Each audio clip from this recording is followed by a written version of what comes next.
সুপ্রিয় দর্শক, বুখারী শরীফের একটি হাদিস নম্বর 3325, আবদুল্লাহ ইবনে ইউসুফ রহমতুল্লাহ আনহু আনাস রাদিয়াল্লাহু তাআলা আনহু থেকে বর্ণিত।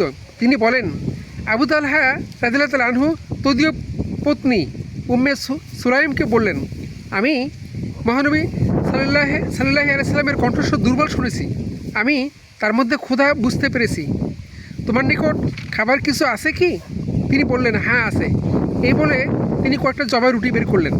তারপর তার একখানে উড়না বের করে এর কিছু অংশ দিয়ে রুটিগুলো মুড়ে আমার হাতে গোপন করে রেখে দিলেন ও উড়নার অপর অংশ আমার শরীরে জড়িয়ে দিলেন এবং আমাকে মহানবী সাল্লাল্লাহু আলাইহি সাল্লাম এর খেদমতে পাঠালেন। রাবি আনাস বলেন, আমি তার নিকট গেলাম। ওই সময় তিনি কতিপয় লোকসহ মসজিদে অবস্থান করছিলেন।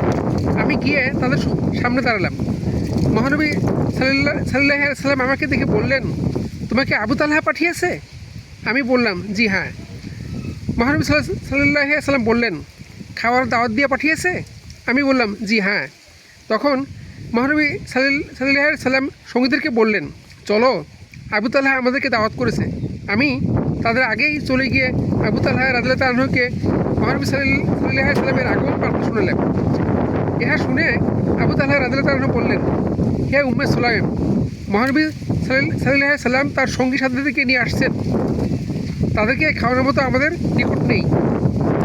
উম্মে সুলাইম রাদিয়াল্লাহু তাআলা আনহু বললেন, আল্লাহ তার রাসূলই ভালো জানেন।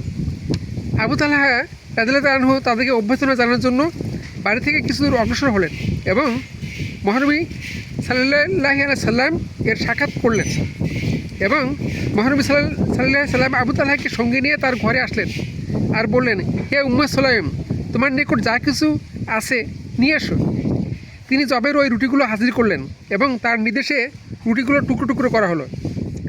উম্মে সুলাইম ঘিয়ের পাত্র ঝেড়ে মুছে কিছু ঘি বের করে তা তরকারি স্বরূপ পেশ করলেন। এরপর মহানবী সাল্লাল্লাহু আলাইহি সাল্লাম আল্লাহর ইচ্ছা অনুযায়ী কিছু পাঠ করে তাতে ফু দিলেন। এরপর 10 জনকে নিয়ে আসতে বললেন। তারা 10 জন আসলেন এবং রুটি খেয়ে পরিতৃপ্ত হয়ে বেরিয়ে গেলেন। তারপর আরও 10 জনকে আসতে বলা হলো। তারাও আসলেন এবং পেট ভরে খেয়ে নিলেন। অনুরূপভাবে সমবেত সকলেই রুটি খেয়ে পরিতৃপ্ত হলো।